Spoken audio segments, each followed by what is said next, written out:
இதுக்காகத்தான் நாங்க காத்துக்கிட்டு இருந்தோம். கடந்த பல வருஷமா தமிழ்நாட்டுல எங்களுக்கு கணக்கு தீர்க்க வேண்டிய பல விஷயங்கள் இருக்கு. அதுல குறிப்பா 5 விஷயங்களுக்காக நாங்க பல வருஷமா போராடிக்கிட்டு இருந்தோம்.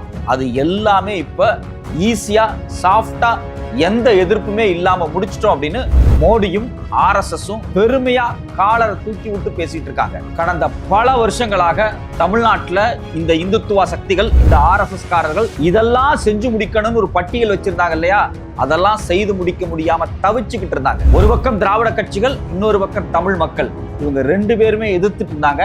ஆனா விஜய் ஆட்சி அதிகாரத்துக்கு வந்து 50 நாள்ல அந்த 5 விஷயத்தையும் நாங்க சைலண்டா முடிச்சிட்டோம் அப்படின்னு கெத்தா சொல்றாங்க. உண்மையிலேயே கடந்த பல வருஷமா RSS தமிழ்நாட்டுல செய்து முடிக்கணும்னு நினைச்சிருந்த அந்த 5 விஷயம் என்ன? அந்த 5 விஷயத்தை நீதிமன்றத்தை பயன்படுத்தியே இந்த 50 நாட்களுக்குள்ள எப்படி செய்து முடிச்சிருக்காங்க? ஏன் தமிழ்நாட்டில இருந்து ஒரு சின்ன எதிர்ப்பு கூட வரல? உண்மையிலேயே தமிழ்நாட்டுல இப்ப நடந்துட்டு இருக்கிறது தாவேக ஆட்சியா, RSS ஆட்சியா?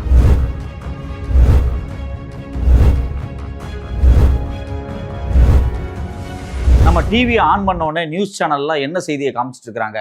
அதிமுக இருந்து தாவேகாவுக்கு MLAக்கள், முன்னாள் மந்திரிகள் எல்லாரும் வர்றாங்க அப்படிங்கிற செய்தி ஓடிக்கிட்டே இருக்கு.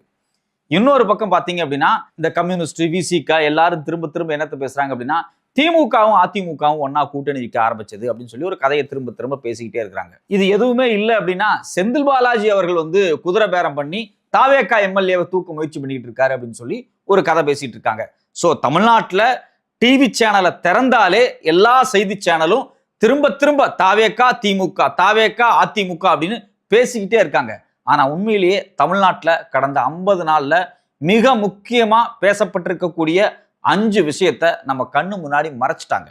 அதாவது கடந்த 40-50 வருஷமா இங்க இருக்கக்கூடிய RSSும் சரி, டெல்லியில இருக்கக்கூடிய பாஜகவும் சரி, தமிழ்நாட்டுல சில விஷயங்களை செஞ்சு முடிச்சிடணும். தமிழ்நாட்டுக்கு நமக்கு இடையில கணக்கு தீர்க்க வேண்டிய சில முக்கியமான விஷயங்கள்லாம் இருக்கு. அதை எப்படியாவது கணக்கு தீர்த்தரணும் அப்படின்னு பல நாள் முயற்சி பண்ணாங்க. சில விஷயத்த பாத்தீங்க அப்படின்னா அதிமுக பீரியட்லயே கணக்கு தீர்த்துட்டாங்க. திமுக பீரியட்ல இவங்களால கணக்கு தீர்க்க முடியல. இப்ப தாவேக ஜெயிச்சு ஆட்சி அதிகாரத்துக்கு வந்த உடனே இனிமே நம்ம கேட்கறதுக்கு யாருமே இல்லை அப்படின்னு ரொம்ப ஜாலியா, ரொம்ப ரிலாக்ஸ்டா, ரொம்ப ரொம்ப முக்கியமான 5 விஷயத்த ரகசியமா செய்து முடிச்சுட்டாங்க. இது எல்லாமே பாத்தீங்க அப்படின்னா சாதாரணமான ஒரு செய்தியா வந்துட்டு 1 மணி நேரம் 2 மணி நேரம் ஒரு நியூஸ் கார்டாவோ இல்ல ஒரு பிரேக்கிங்காவோ வந்துட்டு போயிடும். ஒரு முழு நாள் விவாதமாக மாத்த இங்க எந்த ஊடகமே தயாரா இல்லை. எதை அப்படின்னா இந்த முக்கியமான 5 விஷயம் குறித்து. இந்த முக்கியமான 5 விஷயமே ஒரே மாதிரி ஒரே பேட்டர்ன்ல RSS தமிழ்நாட்டுல நடத்தி முடிச்சு வெற்றியை கொண்டாடிக்கிட்டு இருக்காங்க. நம்பர் 1 முதல்ல என்ன அப்படின்னா தமிழ்நாட்டுல குறிப்பா இந்த பக்ரீத் நேரத்துல மாடு வெட்டக்கூடிய சடங்கான குர்பானி இருக்கு பாத்தீங்களா, இதை கொடுக்க கூடாது, இதை தடை பண்ணணும் அப்படின்னு பல நாள் முயற்சிகள் தொடர்ச்சியா நடந்துகிட்டே இருந்தது. வட இந்தியாவில் பார்த்தீங்கன்னா மாட்டுக்கறி வச்சிருந்தாங்க அப்படின்னு சொல்லி முஸ்லீம்களையும் தலித்துக்களையும் அடிக்கிறது அப்படிங்கிறது ரெகுலரா நடக்கூடிய விஷயம். பல கொலைகள் நடந்திருக்கு. இது குறித்து பத்திரிகைகள் நிறைய பதிவு பண்ணியிருக்கிறாங்க. நம்ம ஊர்ல அந்த விஷயங்கள்லாம் இல்லை அப்படிங்கிறதுனால நாம் அதை சாதாரணமா கடந்து போயிட்டு இருக்கிறோம். ஆனா தமிழ்நாட்டில் பார்த்தீங்கன்னா இந்த வருஷம் பக்ரீத் அப்ப நீங்க வந்து ஸ்லாட்டர் ஹவுஸ் இருக்கு. எப்படி வட இந்தியாவில் வந்து பசுவை பாதுகாக்கிறதுக்கு இடம், பசுவை வெட்டுறதுக்கு இடம் அப்படின்னு சொல்லி RSS எல்லாம் பயங்கரமா கவர்மெண்ட்டை பயன்படுத்தி, கோர்ட்டை பயன்படுத்தி பல வேலைகளை பண்ணி வச்சிருக்காங்க பாத்தீங்களா, அதே போல இங்கேயும் இந்த வருஷத்துல இருந்து ஆரம்பிச்சிருக்காங்க. அதுல என்ன நடந்திருக்கு அப்படின்னா மாட்டை வெட்டணும் அப்படின்னா இந்த குறிப்பிட்ட இடத்துல தான் வெட்டணும், நீங்க உங்க இஷ்டத்துக்கெல்லாம் எதையும் வெட்ட முடியாது அப்படின்னு சொல்லி வெளிப்படையா நீதிமன்ற உத்தரவு கொடுத்துருக்காங்க. இந்த நீதிமன்ற உத்தரவு இவ்வளவு நாள்லாம் கிடையாது. இதுக்கு முன்னாடி இந்த திமுக அரசு இருக்கிறப்பெல்லாம் இது இல்லை. ஆனா இப்ப நீதிமன்றம் கொடுத்துருக்காங்க. நான் என்ன சொல்றேன் அப்படின்னா நீதிமன்றம் தானே கொடுத்தாங்க, இதுக்கும் தாவேக அரசுக்கும் நீங்க என்ன சம்பந்தம் அப்படின்னு நீங்க கேட்பீங்க. நான் வெளிப்படையா சொல்றேன், இந்த தாவேக அரசு அமைஞ்சதுக்கு பிறகு RSSனுடைய இந்து முன்னணியை சார்ந்த திரு சூரிய பிரசாந்த் அப்படிங்கக்கூடியவர் போய் கோர்ட்ல வழக்கு போடுறாரு. இப்படி குர்பானி கொடுக்குறாங்க, மாடை வெட்டுறாங்க, மாடு வந்து இந்துக்களுடைய புனிதமானது, அதை வந்து இப்படி பொது இடத்துலலாம் வெட்டக்கூடாது அப்படின்னு சொல்லி அவர் ஒரு வழக்கு, ஒரு பெட்டிஷனை போடுறாரு. அது கரெக்டா யார்கிட்ட போகுது அப்படின்னா GR சுவாமிநாதன் அப்படிங்கிற நீதிபதியினுடைய பெஞ்சுக்கு போகுது. அந்த வழக்கை யார் எடுத்து விசாரிக்கிறாங்க அப்படின்னா GR சுவாமிநாதனும் திரு லட்சுமி நாராயணன், இந்த 2 ஜட்ஜு தான் விசாரிக்கிறாங்க. அவங்க என்ன உத்தரவு கொடுத்துருக்காங்க அப்படின்னா ஸ்லாட்டர் ஹவுஸ்ல மட்டும்தான் வெட்டணும், வேற எங்கேயும் வெட்டக்கூடாது அப்படின்னு சொல்லி கவர்மெண்ட்டுக்கு இன்ஸ்ட்ரக்ஷன் கொடுக்குறாங்க அந்த உத்தரவினூடாக. ஆனா இந்த விஜய் அரசு என்ன பண்றாங்க அப்படின்னா, ஐயா நீங்க சொல்லிட்டீங்கல்ல, எங்களுக்கு இந்த முஸ்லிம் மக்களுடைய உரிமை, அவங்களுடைய கலாச்சாரம், பண்பாடு, இதை பத்தி எல்லாம் எங்களுக்கு எந்த கவலையும் கிடையாது, அவங்க ஓட்டு மட்டும் போட்டா போதும், அவங்க மாடு சாப்பிட்றாங்க, ஆட்டை சாப்பிட்றாங்க, எங்களுக்கு அதை பத்திலாம் கவலை கிடையாது, இந்துத்துவா என்ன நினைக்குதோ அதன்படி அவங்க வாழ்ந்தே ஆகணும் அப்படிங்கிறது போறோமா, கோர்ட்டு சொன்ன ஆர்டரை உடனே நடைமுறைப்படுத்துறோம் அப்படின்னு கடிதமே கோர்ட்டுக்கு அனுப்பிச்சிட்டாங்க. அதை நடைமுறையும் காவல்துறையை வச்சு பண்ணிட்டாங்க. இதுக்கு ரிப்ளை வேற கோர்ட்டுக்கு எழுதியிருக்கிறாங்க. இதுல என்ன விஷயம் அப்படின்னா, இது மாதிரியான ஒரு வழக்கு கோர்ட்டுக்கு வரும்போது அரசு சார்பாக ஒரு வழக்கறிஞர் போய் நின்று வாதாடி இங்க சிறுபான்மை மக்களுடைய உரிமையை பாதுகாத்திருக்கணும். ஆனா அரசு சார்பா போன வழக்கறிஞர் யாரு? அவர் உண்மையில அங்க வாதாடினாரா? ஏன் வாயை மூடிட்டு வந்தாரு? இங்கதான் RSS ஆட்டமே இருக்கு. இந்த தாவேக அரசு வந்ததுக்கு பிறகு தமிழ்நாட்டில் இருக்கக்கூடிய மிக முக்கியமான இந்த அரசு வழக்கறிஞர் பதவியில எல்லாம் RSS காரன் தான் போய் உட்கார்ந்துருக்கிறான். பெரும்பாலும் RSS தான். சோ அப்போ இங்க காலங்காலமா பெண்டிங்ல இருக்கிற இது மாதிரியான வழக்குகள் இருக்கு பாத்தீங்களா? ரொம்ப நாளா RSS காரங்க நடைமுறைப்படுத்தணும் முயற்சி பண்ணிருந்தா பாத்தீங்களா? அந்த வழக்கெல்லாம் திரும்ப இன்னொரு முறை போட்டு இன்னைக்கு கோர்ட்ல வர வச்சு அந்த ஜட்ஜு முன்னாடி என்ன உத்தரவு வாங்கணுமோ அதை வாங்குறாங்க. இதை எதிர்த்து இந்த தாவேக அரசு உயர்நீதிமன்றத்துல வாதாடவே இல்லை, அப்படியே அமைதியா வந்துடுறாங்க. இப்ப வந்துட்டு விஜய் அரசு என்ன சொல்றாங்கன்னா, இல்ல நாங்க வந்து சுப்ரீம் கோர்ட்டுக்கு போறோம். எதுக்கு சுப்ரீம் கோர்ட்டு போறீங்க? அங்க போய் தமிழ்நாட்டு மக்கள் சிறுபான்மை மக்களுடைய நியாயத்தை கோர்ட்ல எடுத்து வச்சு இந்த வழக்குல நீங்க ஜெயிக்க போறீங்களா? அங்கேயும் நீங்க ஜெயிக்க மாட்டீங்க. அங்கேயும் தமிழ்நாடு சார்பா போகக்கூடிய வழக்கறிஞர்கள் அமைதியாக வேடிக்கை பார்த்துட்டு வந்துருவாங்க. கடைசியில வந்து என்ன சொல்லுவாங்க அப்படின்னா, நாங்க என்னங்க பண்ண முடியும், நீதிமன்றம் சொல்லிருச்சுங்க அப்படின்னு சொல்லி கை விரிச்சிருவாங்க. ஆனா இதுக்கு முன்னாடி இருந்த அரசு அப்படியெல்லாம் இல்லை. நீதிமன்றம் உத்தரவு போட்டால் நீதிமன்றத்திலேயே நின்று வாதாடி தமிழ்நாட்டு மக்களுடைய நியாயத்துக்காக போராடி இருக்கிறாங்க. சில விஷயங்கள்ல நீதிமன்றம் உத்தரவு கொடுத்தும் நடைமுறைப்படுத்த முடியாதுன்னு ஸ்ட்ராங்கா நின்றுருக்கிறாங்க. அந்த வரலாறு தமிழ்நாட்டுக்கு இருக்கு. ஆனா இங்க பாத்தீங்க அப்படின்னா உடனே செஞ்சுறாங்க ஐயா அப்படின்னு சொல்லிட்டு செய்யறாங்க. ஆனா மக்கள் கேட்டா நாங்க என்னங்க பண்ண முடியும், நீதிமன்றம் சொல்லிருச்சுங்க, நாங்க மேல்முறையீடு போறோங்க அப்படின்னு சொல்லி தமிழ்நாட்டு மக்களை, குறிப்பாக விஜய்க்கு ஓட்டு போட்ட சிறுபான்மை மக்களை ஏமாத்தக்கூடிய வேலை இங்க நடக்குது. ஆனா நம்ம இதை பத்தி எல்லாம் சிந்திச்சிடக்கூடாது, இதை பத்தி எல்லாம் டிஸ்கஸ் பண்ணிடக்கூடாது, இதெல்லாம் ஒரு நாள் முழுக்க டிவியில் விவாதம் நடந்துடக்கூடாது அப்படிங்கிறதுக்காக தொடர்ச்சியா இங்க நியூஸ் எப்படி கட்டமைக்கப்படுது அப்படின்னா, எம்எல்ஏவை திருடுறாங்க, எம்எல்ஏவை விற்கிறாங்க, குதிரை பேரம் நடக்குது, கழுத பேரம் நடக்குது அப்படின்னு சொல்லி தொடர்ச்சியா ஒரு டிஸ்கஷனை இங்க ஊடகத்தை வச்சு கிரியேட் பண்ணிட்டு எதெல்லாம் நம்ம டிஸ்கஸ் பண்ணிருக்கணுமோ அதை இங்க டிஸ்கஸ் பண்ண விடாம தடுத்துக்கிட்டு இருக்காங்க. நம்பர் 2, இன்னொரு முக்கியமான விஷயம் என்ன அப்படின்னா, தமிழ்நாட்டில் முஸ்லிம் ஓபிசி இருக்கிறாங்க இல்லையா, அவங்களுக்கு 3.5% இடஒதுக்கீடு இருக்கு. கலைஞர் காலத்துல கொண்டு வந்தது. அவன் ஹிந்துவா இருப்பான், அந்த மதத்தில் இருக்கக்கூடிய சிக்கல்கள் பிடிக்காம கூட இருக்கும், ஜாதி அமைப்பு அவனுக்கு பிடிக்காம இருக்கும், அவன் முஸ்லீமா மாறுவான். இல்லையா, அவனுக்கு ஜாதியில உயர்ந்த ஜாதியா கூட இருப்பான், இஸ்லாம் மதத்தினுடைய அந்த வழிபாட்டு முறையும் அந்த பக்தி முறையும் அவனுக்கு ரொம்ப பிடிச்சிருக்கு, உடனே மதம் மாறி இருப்பான். அவனுக்கு பிசியா இருக்கும்போது என்ன ரிசர்வேஷன் இந்துல இருந்துச்சோ அதே ரிசர்வேஷன் இஸ்லாமுக்கு போனாலும் கிடைக்கணும் அப்படிங்கிறதுதான் கலைஞர் காலத்துல போடப்பட்ட சட்டம். அதை எப்படியாவது காலி பண்ணிடணும் அப்படின்னு ரொம்ப நாளா அவங்க நினைச்சுக்கிட்டு இருந்தாங்க. இப்ப அதை காலி பண்ணிட்டாங்க. எப்படி காலி பண்றாங்க அப்படின்னா, 2024 ரொம்ப முக்கியமான ஒரு வழக்கு வருது. தூத்துக்குடியை சார்ந்த சமீர் அப்படிங்கிறவர், அவர் மதம் மாறினதுக்கு பிறகு அவருக்கு வந்து இடஒதுக்கீடு சிக்கல்கள் வரும்போது கோர்ட் வந்து அவருக்கு இடஒதுக்கீடு கொடுக்க முடியாது அப்படிங்கிற இடத்துக்கு நகரும் போது தமிழ்நாடு அரசு சும்மா வேடிக்கையெல்லாம் பார்க்கல. அவங்க இதை ஒரு உத்தரவா போட்டு, அதாவது அரசு உத்தரவாவே ஜீவாவை போட்டு கண்டிப்பாக இஸ்லாமியர்களுக்கு ஓபிசியா இருக்கிறவங்களுக்கு 3.5% இடஒதுக்கீடு அப்படிங்கிறத உறுதிப்படுத்துறாங்க. இந்த வழக்கை இப்ப இதே GR Swaminathan plus PB Balaji அப்படிங்கக்கூடிய நீதிபதிகளுடைய பெஞ்சுக்கு கொண்டு வந்து இன்னைக்கு பாத்தீங்க அப்படின்னா அவங்களுக்கு அந்த ரிசர்வேஷன், ஓபிசி ரிசர்வேஷன் இருக்கு பாத்தீங்களா, அது கிடைக்கிறதுக்கு ஒரு தடையை கொண்டு வந்திருக்கிறாங்க. குறிப்பா எப்படி அப்படின்னா, புதுசா இனிமேல் மதம் மாறி வர்றாங்க பாத்தீங்களா, அவங்களுக்கெல்லாம் இது கிடையாது, ஏற்கனவே இருக்கக்கூடிய முஸ்லீம்களுக்கு கொடுக்கலாம் அப்படிங்கிற மாதிரியான ஒரு ரெஸ்ட்ரிக்ஷன்ஸை கொண்டு வர்றாங்க. நான் என்ன கேட்கிறேன், இப்ப நான் ஒரு ஓபிசி இந்து, எனக்கு என் மதம் பிடிக்கல அப்படின்னா நான் உடனே கிறிஸ்தவனா மாறலாம், இஸ்லாமியனா மாறலாம், பௌத்தனா மாறலாம், சீக்கா மாறலாம். ஆனா சமூக கட்டமைப்புல நான் ஒரு ஓபிசி தான், நான் ஒரு ஃபார்வர்டு கேஸ்ட் கிடையாது. ஃபார் எக்ஸாம்பிள், இப்ப நான் ஒரு தலித்தா பிறந்திருந்தேன் அப்படின்னா நான் ஒரு தலித்து தான், நான் முஸ்லீமா மாறலாம், நான் கிறிஸ்தவரா மாறலாம், பௌத்தரா மாறலாம், பார்சியா மாறலாம், எந்த மதத்துக்கு வேணாலும் போகலாம். ஆனா 2000 வருஷமா சாதி அடுக்குல இந்த ஜாதிக்கு இந்த உரிமை இருந்துச்சு, அந்த ஜாதிக்கு அந்த உரிமை இல்லை, இந்த ஜாதி படிக்கலாம், இந்த ஜாதி நில வச்சிருக்கலாம், இந்த ஜாதி நில வச்சிருக்க கூடாது அப்படின்னு ஒரு கன்ஸ்ட்ரக்ஷன் இருந்துச்சுங்க. ஏற்கனவே ஒரு கட்டமைப்பு இருந்துச்சு. அந்த கட்டமைப்பால் மிதிக்கப்பட்ட நபர்கள் நாங்கள். அப்ப நாங்க ஒரு மதத்துக்கு மாறும்போது அது வந்து எங்களுடைய பொருளாதார சமூக உரிமை. அது அந்த உரிமையை எப்படி ஒரு நீதிமன்ற உத்தரவினூடாக தடுக்க முடியும்? இதை சைலண்டா இங்க வேலையை முடிச்சுட்டு போயிட்டாங்க RSS காரங்க. ஆனா நாம என்ன பேசிட்டு இருக்கோம், CV விஜயபாஸ்கர் வர்றாரா, இல்ல அங்க வந்து அனிதா ராதாகிருஷ்ணன் வர்றாரா, எந்த எம்எல்ஏவை தூக்க போறாங்க, எங்க கரூர்ல கணக்கு தீக்க போறாங்க, இப்படி எல்லாம் பேசிக்கிட்டு இருக்காரு. ஆதவர்ஜுனா கரூர்ல நாங்க கணக்கு தீர்க்க போறோம்னு ஒரு பரபரப்பு கிரியேட் பண்ணிட்டு இருக்காரு. RSS தமிழ்நாட்டுல ஒரு கணக்கு தீர்த்துக்கிட்டு இருக்காங்க. அது குறித்து ஏன் மிஸ்டர் அமைச்சர் அவர்களே வாயே திறக்க மாட்டேங்கிறீங்க? யாரும் சைலண்டா இருக்கிறீங்க. இந்த வழக்கு கோர்ட்ல வருதுல்ல, எந்த நீதிபதி முன்னாடி வருது, யாரோட பெஞ்சுக்கு வருது? திரு GR சுவாமிநாதன் பெஞ்சுக்கு தானே வருது. அங்க போகும்போது அது எப்படிப்பட்ட சூழலை ஏற்படுத்தணும் உங்களுக்கு தெரியுமா தெரியாதா? ஏன் அரசு வழக்கறிஞர் அங்க போய் திறமையா வாதாடல? ஏன் ஆர்கியூ பண்ணல? சைலண்டா நின்று ஏன் ஓடி வர்றீங்க? அப்ப RSS காரங்க என்ன நினைச்சாங்க? அவங்க எல்லாத்தையுமே நீதிமன்றத்தின் மூலியமா தான் சாதிப்பாங்க. பாபர் மசூதி இடிக்கிறதா இருந்தாலும் சரி, ஒரு தர்காவை இடிக்கிறதா இருந்தாலும் சரி, எதா இருந்தாலும் சரி, அவங்க கோர்ட்டுக்கு போய் கோர்ட்டின் மூலியமாக சில வேலைகளை செஞ்சு முடிப்பாங்க. முதல்ல அடாவிடித்தனம், அப்புறம் அதை நியாயப்படுத்த கோர்ட்டு, கடைசியில் எல்லா வேலையும் பண்ணுவாங்க. அதே போல இங்க சில முக்கியமான விஷயத்த நீதிமன்றத்தை வச்சே காலி பண்ணிக்கிட்டு இருக்கிறாங்க. இதெல்லாத்தையும் காலி பண்ணணும்னு பல நாளா RSS கனவு கண்டுகிட்டு இருந்துச்சு. தமிழ்நாடு மாதிரியான மாநிலங்கள்ல இதே திமுக மாதிரி ஒரு ஆட்சி அதிகாரம் இங்க இருந்துருச்சு அப்படின்னா இந்த 3.5% இடஒதுக்கீட தடுத்ததுக்கு இல்ல உத்தரவு கொடுத்ததுக்கு அரசு மட்டும் கிடையாது, மக்கள் முதல் கொண்டு எல்லாரும் சேர்ந்து இறங்கி போராடி இருப்பாங்க. அது மாதிரியான ஒரு சூழலை உருவாக்கி இருப்பாங்க. ஆனா இங்க பாருங்க, நம்ம யாரும் போராடல, நம்ம வாயே திறக்கல, நாம அமைதியா உட்கார்ந்துட்டு இருக்கோம். குறிப்பாக முஸ்லிம் கிறிஸ்தவ மக்கள், விஜயை நம்பி ஓட்டு போட்டவங்க இதெல்லாம் வாயே திறக்கல. ஏன்னா அவங்களுக்கு இது உரிய செய்தியா போய் சேரல. ஏன் செய்தியா போய் சேரல? இதை யார் சொல்லணும்? இதை ஊடகங்கள் சொல்லணும். குறிப்பா சேட்டலைட் சேனலை திறந்தா இஸ்லாமிய மக்களுக்கு இவ்வளவு பெரிய பாதகம் ஏற்பட்டுருச்சு அப்படின்னு தொடர்ச்சியா நியூஸ் போடணும். யாராவது போட்டாங்களா? ஒரு நியூஸ் கார்டு போடுவாங்க, இல்ல ஒரு நிமிஷம் பிரேக்கிங் போட்டு காலி பண்ணிட்டு போயிட்டே இருப்பாங்க.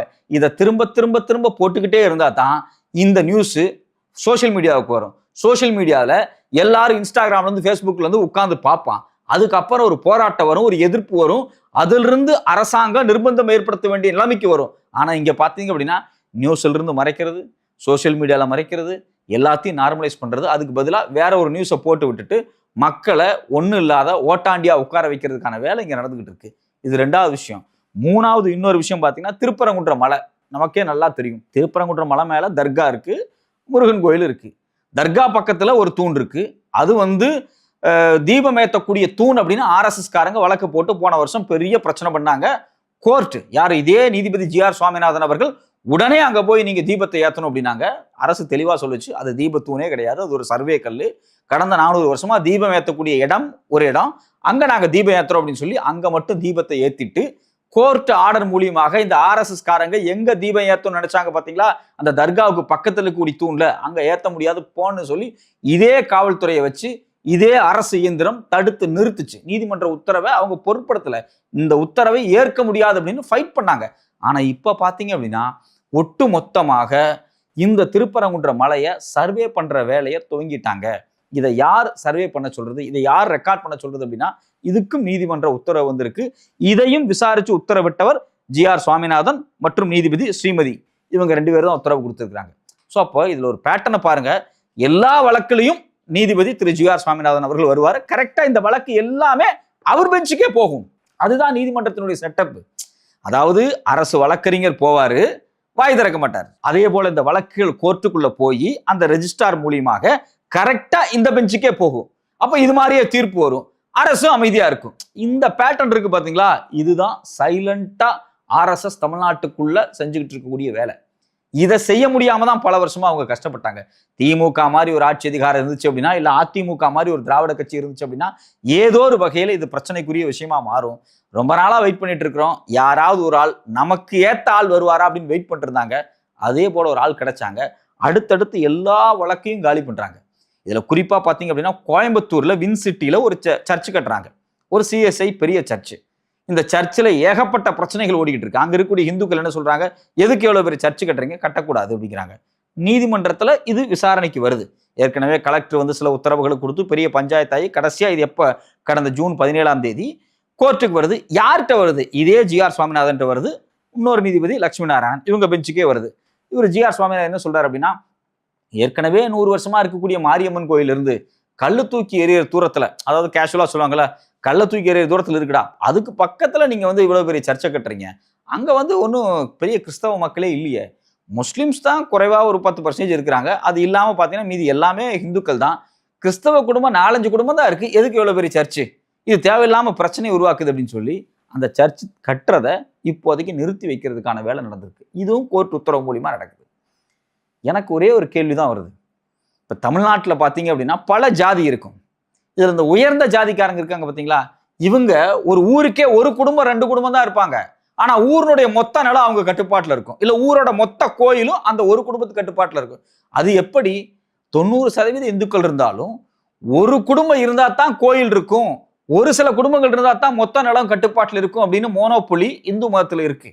ஆனா ஒரு கிறிஸ்தவர் சர்ச்சு கட்டினா மட்டும் இல்ல 4-5 குடும்பம் தான் இருக்கு, எதுக்கு இவ்வளவு பெரிய சர்ச்சு, எல்லாம் இந்துக்களா இருக்காங்க அப்படின்னு எப்படி இந்த உத்தரவு வந்துச்சுன்னே நமக்கு ரொம்ப வித்தியாசமா இருக்கு. இந்த உத்தரவை நாம விமர்சிச்சோம்னா உடனே இவங்க எல்லாம் பாத்தீங்களா நீதிமன்றத்தை அவமதித்து விட்டார்கள், நீதிமன்றத்தை எதிர்த்து பேசுறாங்க, நீதிமன்றம் கொடுத்த உத்தரவே மீறி பேசுறாங்க அப்படின்னு சொல்லி நம்ம மேலலாம் வழக்கு கூட போடுவாங்க. அது நடக்கட்டும்.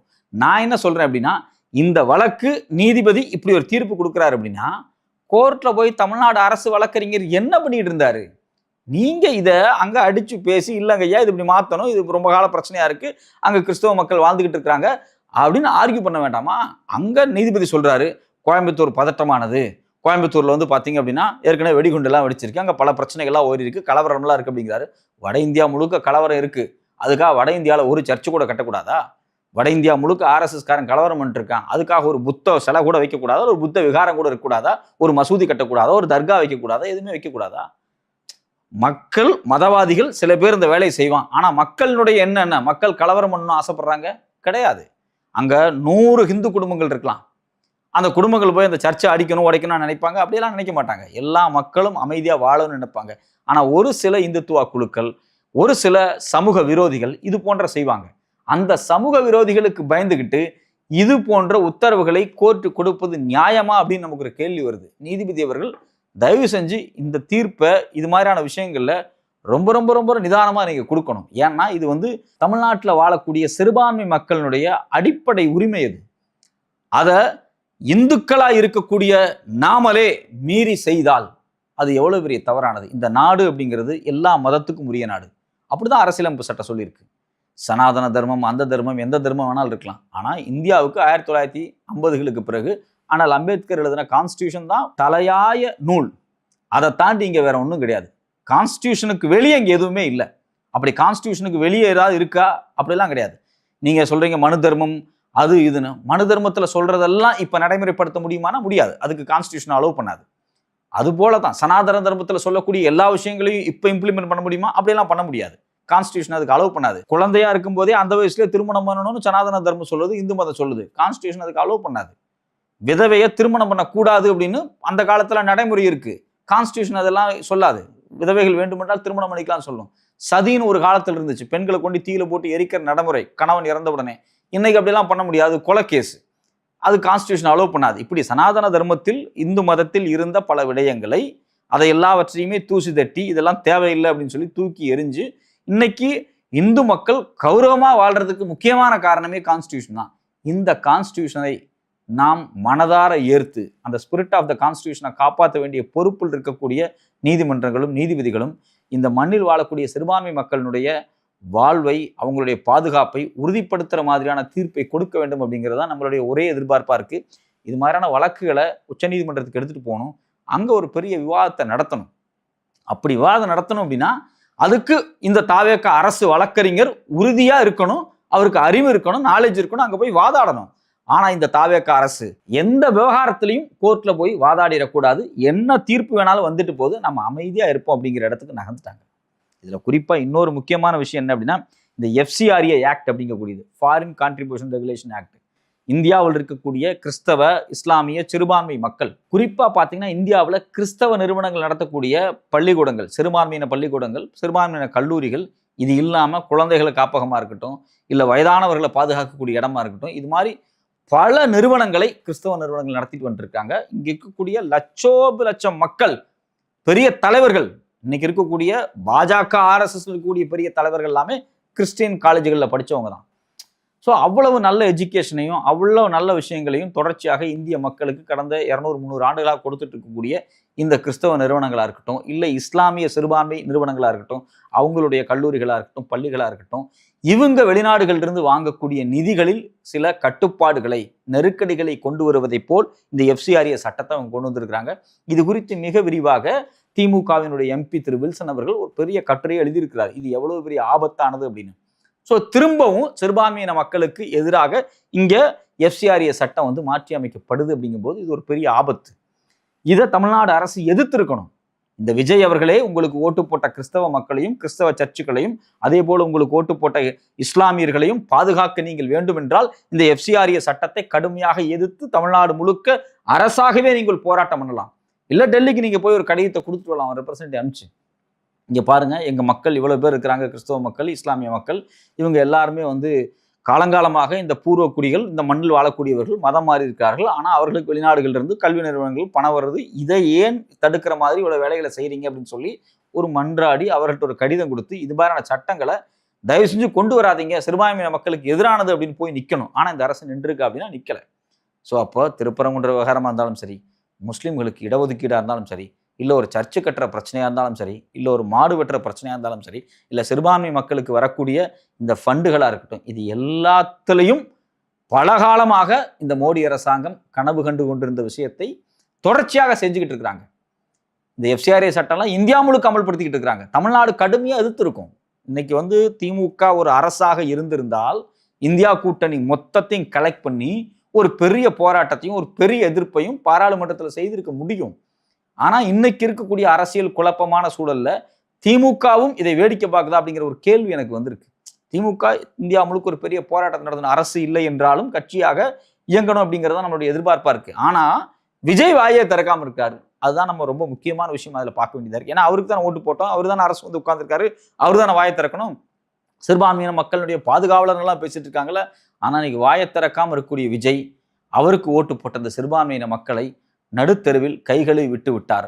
இதற்கு பதிலாக கரூர் விவகாரம், அனிதா ராதாகிருஷ்ணன், செந்தில் பாலாஜி, விஜயபாஸ்கர் அப்படின்னு தொடர்ச்சியாக செய்திகளை போட்டு மடைமாற்றி கொண்டிருக்கிறார்கள். அவர்கள் சொல்கிறார்கள் கரூரில் கணக்கு தீர்க்க வேண்டிய விஷயங்கள் இருக்கு அப்படின்னு. ஆர்எஸ்எஸ் நம்மகிட்ட கணக்கு தீர்த்துக்கிட்டு இருக்கிறாங்க. அதை எப்போ நீங்க இந்த மக்கள்கிட்ட சொல்லுவீங்க? இதை எப்போ நீங்க எதிர்ப்பீங்க? எப்போ இது போன்ற விஷயங்கள் இனிமேலும் நடக்காம பாதுகாக்கிறதுக்கான உறுதிமொழியை இந்த மக்கள்கிட்ட நீங்க கொடுப்பீங்க?